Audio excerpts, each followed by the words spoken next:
Hello, everyone, and welcome to another episode of Respecting the Beer. My name is Gary Arndt, and we got an all-star lineup today. We have back on the show the Sage of Suds and the Historian of Hops, Mr. Joel Hermansen. We have the CBO, the Chief Brewing Officer of the Appleton Beer Factory, Mr. Ben Fogel, and the man who sits in the middle of a Venn diagram of the intersections of carpentry, astronomy, and brewing, Mr. Bobby Fleshman. And our special guest on the show is the barrel broker, Mr. John Gill, a Wisconsinite. And I want to get this started because you have a very interesting business. You sit kind of, talking about Venn diagrams, you kind of sit at the middle of brewing a beer, wine, and spirits because they all use barrels, albeit in a different way. And we've talked a lot about barrel aging on this show. So let me just start by asking, how did you find your way into this business? It's funny, but I get that question a lot. I've been doing this for almost 18 years now. I was living in Sacramento. I was running my tour business called Escape Travel, and I was just doing a bunch of tours throughout Northern California. A lot of them are wine country based, cycle and sip, all inclusive active vacations. But I did other things, but most of the business, half the business or more, was wine related, wine tours, cycle and sip, corporate team building in the wine country, that kind of thing. So I got really involved in the wine industry. And I was also a home winemaker because I kind of grew up in a family in Northern California that was home winemakers as well. My parents essentially. What happened was the recession started in the end of 2008, and it carried over into early 2009. And at that point, it was pretty apparent that this was going to take a while to get through this recession. It was pretty bad in Sacramento. There was a mortgage crisis going on, high unemployment, this and that. So I was looking for supplemental income. And the third thing I came across was buying used wine barrels at Mondavi Winery in Napa, which from where I was living at the time in Sacramento, not far from UC Davis, where Bobby went to school. It was about an hour and 15 minutes away, and I bought these wine barrels. I brought them back in my tour van to Sacramento. I cut them in half with my circular saw, and I uploaded photos to Craigslist. Craigslist, for those younger people, was the Facebook marketplace back in the day. So Craigslist is where you could advertise for free, and the barrels sold quickly for like double or triple the money. And I'm like, well, that was easy. That put some money in my wallet, helped me pay my mortgage with my wife and this and that. So I just kept doing it. And that was basically the humble beginnings of what is now the barrel broker that started in my garage and then moved into a self-storage unit nearby. So where did that start? What was your location when the barrel broker was born? Yeah, so it was March of 2009 in my garage in Sacramento. Yeah. Halfway between the Sacramento airport and downtown Sacramento, just kind of out in the suburbs. Now, John, when you were telling that story, I was thinking back to my own experience visiting family in Sacramento in 2008 and 9. And your description of the conditions at that time were spot on. Yeah, it was bad. Those were some difficult times in the middle of that recession. And that's pretty clever that you found, a unique path out of it. Yeah, coincidentally, that was the year that there was a big hop crisis too. Well, 7 and 8, I think it was.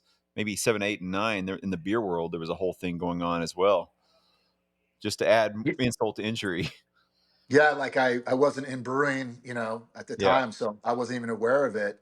But it was the third idea that I came up with. The first two didn't really pan out. I didn't spend a lot of time or energy, really, or money, chasing these other opportunities. I just needed a little side hustle. Really, is what they call it today. And the barrel broker was my side hustle on Craigslist, and I got barrel broker at Gmail was my email address, and then things just kind of just naturally grew, about 8 months into it, I got a call from Sierra Nevada, and before I knew it, they were picking up barrels for their Ovala beer series that they had at the time. And that was really cool because I went to Chico State University, about 90 miles north of Sacramento. So that was a big win for me as a big fan of Sierra Nevada at the time. And, Are they a startup? Are they a startup like One Barrel? Who's Sierra Yeah, Nevada? they're tiny. They're tiny. Dry Yeah. wit. I hope it translates. Most beer lovers have never heard of them. But ironically, it was where I went to college, Chico State, where the original brewery was, and Yeah. they became a client probably 6-8 months into this, and what happened was the business really slowly evolved from furniture grade barrels, planter barrels, to refillable barrels that I could sell to breweries and other wineries. And then as the craft distilling thing took off, they started buying wine barrels too. One of the questions I had about it is barrels are kind of big and they're bulky. I mean, and for something that weighs that much, they're not necessarily a lot of weight when they're empty. The logistics of this seem like they would kind of be challenging. That you're shipping and receiving a lot of these really bulky things. How do you handle all that? Good question. Back in the day, I had my 15 passenger van, and I would Which I take all almost the bought. seats out. I'm thinking it's the same one. Yeah. Because I remember your van, because you talked about it in one of your previous podcasts, and I've seen it several times. It sounds like you've moved on, Bobby. So Finally. Yeah. We almost drove it congrats off a to cliff that. and did a video, Yeah. but yeah. Right. It's probably a good thing you didn't buy my powder blue Ford E350. We called her Papa Smurf. Looked like a Smurf mobile. So, anyways, I was schlepping used wine barrels and shortly thereafter used barrel racks from wineries because they were getting rid of them, and I would mostly just sell them to other wineries, in the Dry Creek Valley or Napa or wherever. So I would just buy one person's leftover used product and find a home for it somewhere else. It really just came down to marketing. So I took all the seats out of the 15 passenger van. I self-loaded, self-unloaded, spent a lot of time, working in cellars and warehouses, and the coolest place was like going into caves and pulling wine barrels out of these caves that went into the ground, which is pretty common for the, nice established wineries in both Napa and Sonoma. But so yes, I did the schlepping back in the day, but that all changed when I moved from Sacramento to Wisconsin in the summer of 2012. At that point in time, I couldn't drive back and forth between California and Wisconsin with my product. So I had to kind of pivot and think about how the business was going to be run 2,000 miles from wine country. So what I decided to do was I had to get a warehouse, a facility where I could store a truckload of wine barrels at any given time, and it had to be temperature controlled, and I had to be able to, run a forklift there and be able to get a semi in and out of there. So the business really pivoted, at that point in time. I could no longer do this on my own with my own 15 passenger van. And by the way, that could hold 10 to 11 wine barrels. And I had a 6x10 cargo trailer, which I still have. And that cargo trailer could hold 16 wine barrels. So I could really travel with about 26 wine barrels if I was fully loaded. And there was a time, to be honest, where I had to take more than 26. So I squeezed one in the front passenger seat, and I put a seatbelt around it. I'm not gonna lie, it's been done. And I put one on my Yakima roof rack. So I've had wine barrels on my roof rack in the front passenger seat of my Papa Smurf mobile. Yeah, because when you have to take 28, you got to take 28, and you got to find a place to put them. So I improvised, and unfortunately, the barrel on the roof rack in the Dry Creek Valley on a windy road came flying off and landed in a ditch. I saw it rolling down the road in the side view mirror. I'm like, I got a problem. I got to pull over and figure this out. Did, did, did you fully elaborate on why Wisconsin? No, yeah. Oh, so my wife is originally from Bayview here in Milwaukee. She had a job with a company called Franklin Templeton in the Bay Area. She got promoted and took a sales job here in Wisconsin, and they moved us, and they helped me move my new business. The business was, I don't know, 2.5 years old essentially, to Wisconsin. I pretty much liquidated everything that I had except for probably like 15 barrels and like 20 barrel racks. And the moving van brought my van and my trailer, on it. Well, I had a car hauler for my van, and then my trailer went inside a 53-foot moving trailer. So I was able to bring whatever was left over on someone else's nickel to Wisconsin. So that was pretty cool. And then I didn't have a whole lot to sell, so I had to buy product, get it on a semi, and get it to my first warehouse, which was 52nd and Brown Deer Road in Brown Deer. So So what year was that?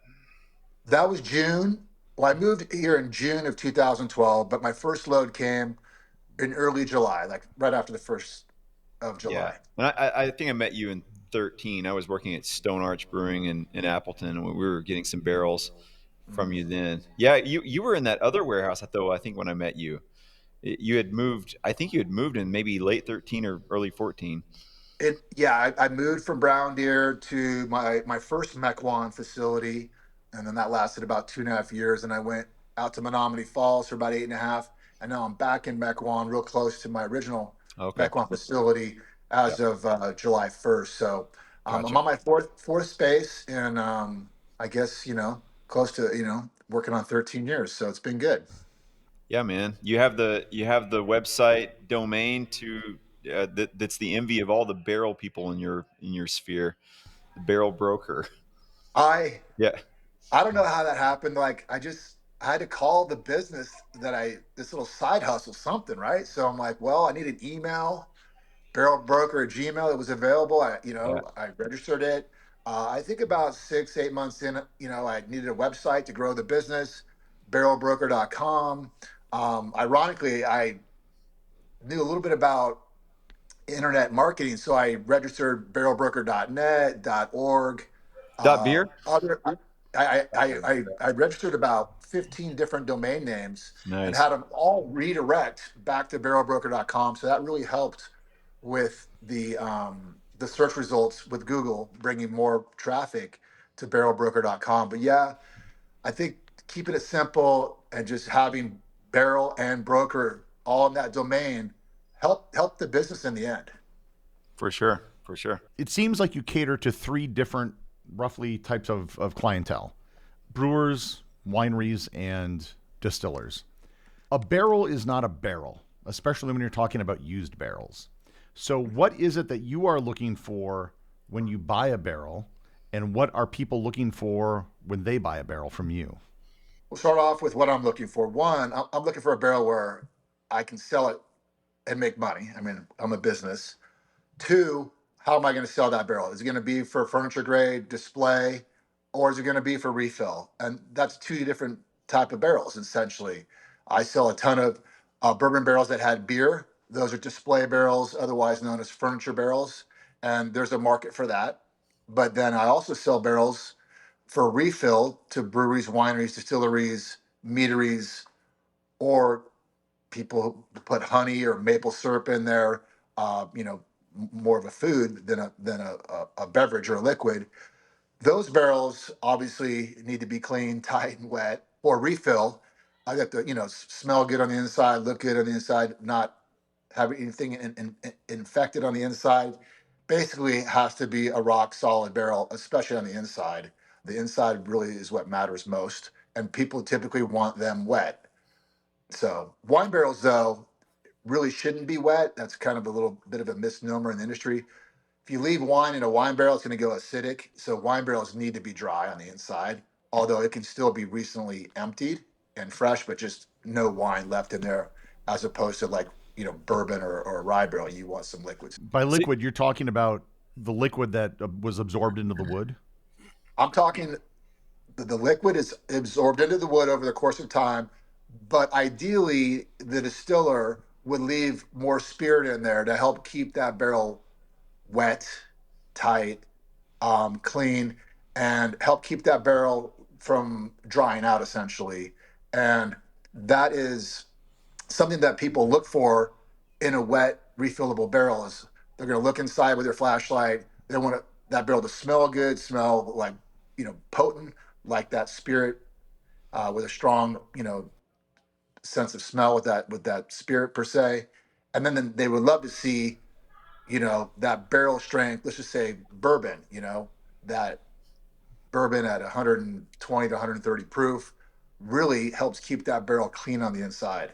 that's Nothing called can the, really the grow in devil's there. devil's cut, right? The Devil's Cut. Yes, Mhm. Bobby.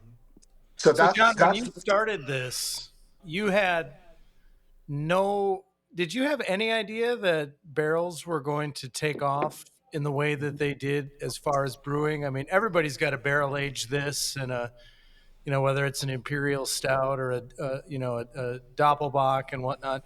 Did you have any idea that was coming, or was this just luck? So when I started the business in March of '09, barrel aging was just in its infancy. And, I knew a little bit about it.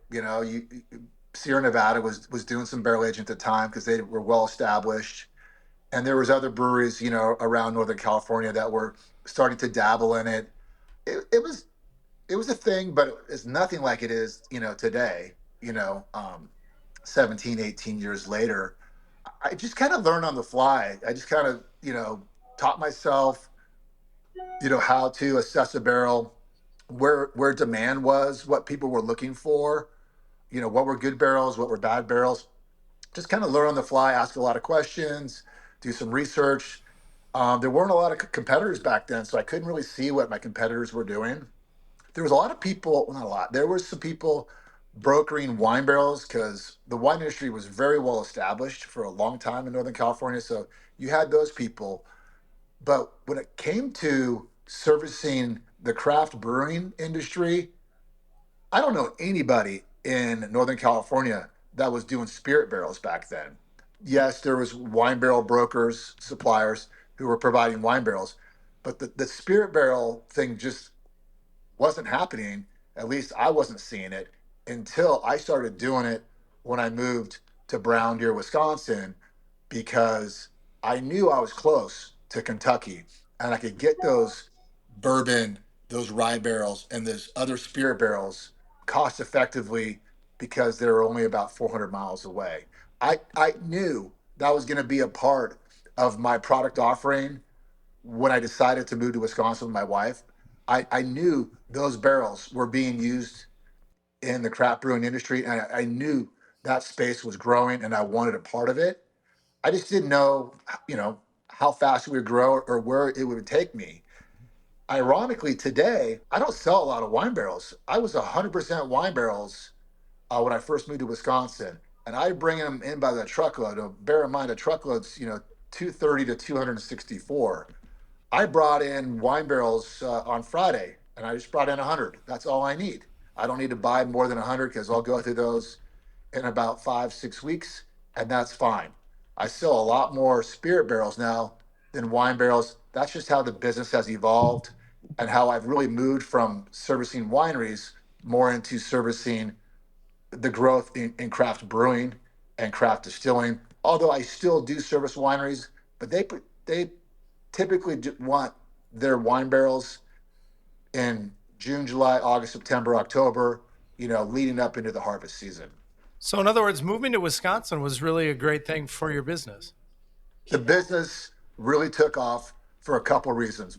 One, everybody and their mother and their brother in Northern California was slinging wine barrels as a side hustle. They were everywhere. Everyone had a friend or an uncle that had access to wine barrels at wineries, and they'd have a normal day job, and then they would sell barrels out of their garage nights and weekends.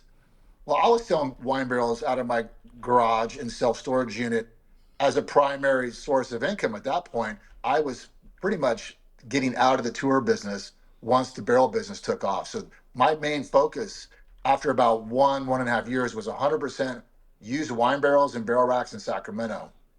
And I had to compete with all these people who were getting these barrels for free or cheap. And I would see them on Craigslist and I would see them on other, platforms advertising. And I'm like, how do I compete with that? These barrels are so cheap. That was the hardest thing. When I moved to Wisconsin, I left all those competitors 2,000 miles behind and I created a new niche in Wisconsin with wine barrels because no one was selling wine barrels in Wisconsin. So that was a good thing to begin with. But then I grew the spirit side of the business in the coming years in Wisconsin to complement the used wine barrel and the used barrel rack business. That's unbelievable. That's super cool. And I would say that So we've talked a lot about our sour beer program that I do with. Well, I was like, I'm only thinking about this, the wine barrels, actually. Right. And I buy a lot of spirits barrels from John too, but we do a lot of cider, and then once we do cider in these barrels for X number of months, we convert them over to our sour beer program, and that's stationed at the beer factory next door to us. So it's funny you're saying your focus has shifted from wine to spirits, which is great because I get it, but you were the only one. You were the only game in town that was doing wine at the time I was looking for it anyway, and it became the basis for the program at Stone Arch, and now our brewery and Appleton Beer Factory. Yeah. That's great. I think wine barrel aged, beers are great, and I thank you all for your business.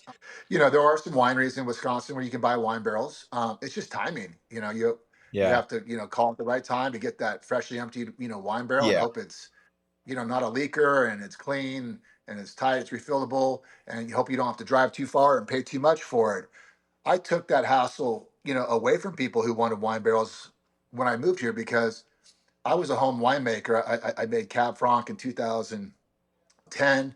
I made Petit Syrah in 11. When I moved to Wisconsin, I joined the Wisconsin Vintners Association, which was great to make connections here. And I made a Zinfandel that ended up getting barrel aged in a 5-gallon rye barrel, and I made a Pinot Gris from Chile. So I made 2 wines in Northern California, and I made 2 wines when I first moved to Wisconsin. And so I understood, wine barrels really just from selling them previously in California, but using them for the wines I made those first 2 years in the Sacramento area. So, and then visiting all those wineries with Escape Travel Tours, my tour business that's no longer. But I just had a familiarity with wine and wine barrels, and I'm not giving up on selling quality wine barrels. I just brought in French oak Pinot Noir and French oak Chardonnay, and they're all 2019, 2020 barrels. They're all very clean and nice, and I'm really happy with what I sourced here from La Crema and Kendall Jackson. Gary joked about my carpentry background. Whenever I see a wine barrel, I can see something that was that attention was paid to, as opposed to a spirit barrel, which is meant to be 1 or 2 and done. Wine barrels are forever, especially if they go into a sour beer program. Yep. In our case, Yep. Bobby, do you use a wine barrel in the Ultima Rosé? Oh yeah, we make an Ultimate. We make a Brut IPA, and at one point I decided to put I forget some local Marquette grapes. So they're kind of a derivative of a cab, and we would put them in crushed, but not. I mean, just basically, I guess macerated. Yeah, we push them in through the. It's a family show, guys. Yeah, right. I would say bung hole, but anyway, so it's getting a little more graphic. Anyway, we put in and we would age it out over so many months on the grapes there. The beer and the wine became one. So yeah, we did that particular beer, and then we did a Blanc in the same fashion, and that Blanc was done with some grapes grown north of Appleton here, some Edelweiss grapes. Yeah. That was Shaking Rock Vineyards, which is going to open their winery up soon. If you don't know those guys, I'll connect you guys after at some point. But yeah, no, we've done a lot of beers that were aged in wine barrels and beer wines that were aged in wine barrels, and now sour beers. But I think all of our barrels are John's. That's why you're here. Yeah. Well, That's thanks for that, Bobby. Yeah. I appreciate the kind words and all the business over the last 12 plus years. And I brought Joel onto this because I want to talk a little more about barrels, but Joel's a big fan of San Francisco, the Grateful Dead, the Tornado.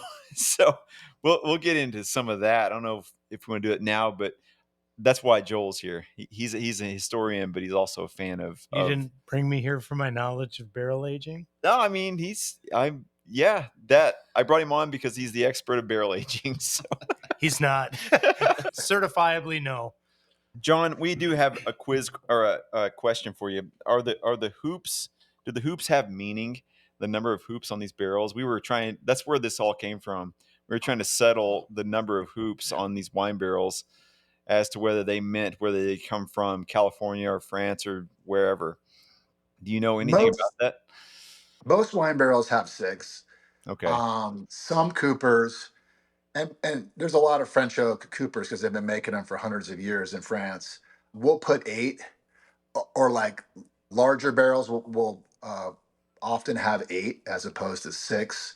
Just a little more support. Like if you get like a 265-liter sherry barrel, or like I picked up some barrels from they only have 6, but it's a really big barrel.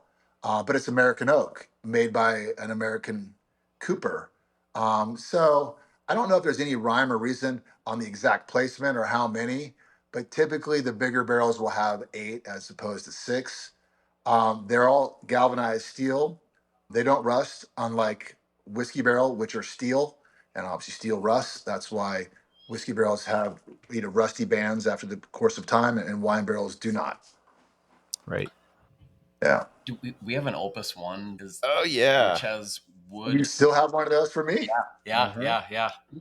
Still in the sour cellar. We have 2 of those. One is at Stone Arch. One is here with us. And yeah, it's. I think it's produced. I'm biased. I think I'm selection biased when I'm sampling. I'm like, that's a better beer than the same exact liquid in a different barrel next to it. Right. Just made me think of it has the actual wood. Oh yeah, it's got that really decorative kind of bamboo thing going on the edge. Yeah, it's really cool. And they have the willow hoops, and they have some of them have the headboards on the barrel heads. Oh yeah, yep. It does. Yes. And by the way, its sister won a gold medal for a barley wine we made at Stone Arch in 2013. So there's, and then that became its own sour beer barrel at a different brewery at Stone Arch. So yeah, these barrels live on. When people see a wine barrel versus a bourbon barrel, they'll understand. They're constructed in a different fashion for sure. Well, Opus 1 is one of a kind. Yeah. Winery in the Oakville region of Napa. It was a collaboration between Rothschild and Robert Mondavi, and I had a good 2-year run in getting barrels out of there. And that second year, I think I got 3 truckloads out of there, and all good things eventually come to an end, as it did there. But they actually bought the oak cooperage, and I'm sorry, I'm confusing them with Silver Oak, but their barrels were high end, and they would always use them for 1 or 2 fills and always sell them. So I would always buy either 1 or 2 fill barrels, and nothing got a third fill there. So high end wineries buy high end barrels, and they make high end wine, and it's no wonder that you guys are still using those 2 barrels at basically 3 different breweries still, and making aging great beer. So yeah, I did the math on what the contents produce in terms of dollars, and it was a lot. It might have been 6 figures in one oak barrel. It's pretty cool to think that we have that. That makes sense. Yeah. Wow. You did math. Huh? I mean, we rounded, we approximated. Sports math. Yeah. Just out of curiosity, Bobby, how long? I mean, you just use a barrel forever? I mean, what's the limit on? It depends on the exhausted? goal. It depends on the goal. If the goal is to get to acquire the spirits, if it's a spirits barrel, and you want to get the spirits into, say, an imperial stout, then that's only going to do you good one time, right? But if your goal is to get beyond that, the oak tannins and some of the linalols, some of the compounds that remind you of vanilla, that comes out of the toasted compounds on the edge of that barrel, that might give you a second turn. There might be 2 turns in a spirit barrel. I'd recommend probably against even a second one, definitely against a third one. But in a sour barrel, it's a functional barrel for the most part. There are some barrel tannins there that give it structure, but that fades away in time. And so what you're doing is you're using that barrel to allow oxygen into a sort of a what do we call that, mixed culture of bacteria and yeast. And as you let that micro aeration infiltrate your product inside, you can develop these beautiful acids that are soft and bright on the palate. So if you manage your barrels, and they live inside of the staves, by the way, it's pretty hard to sterilize a barrel once it's gone sour. So if you have a barrel that is rocking and rolling, and you fill it up as soon as you empty it, there's really not, on the sour side, there's not much reason to get rid of it. So that's kind of two different answers. We don't try to save a lot of these spirit barrels. They make great furniture, but the wine barrels have a certain permeability to them, whether they're French or European or American, that allow us to make different kinds of sour products. I couldn't have said it better myself, Bobby. That was a rock star answer right there. You took the words right out of my mouth. John, if someone's listening to this and they're a brewer or they are in need of barrels, how can they contact you? Our website, barrelbroker.com. Phone number 262-236-9189. Google. We're in Mequon, Wisconsin. What else? So don't do a whole lot on social media, kind of old school, but yeah. John will send his list. You text him, he'll just send it out in real time. I got a list. Mm-hmm. Yeah. So. All right. And that'll conclude this episode of Respecting the Beer. Make sure to subscribe to the show in your favorite podcast player so you never miss an episode.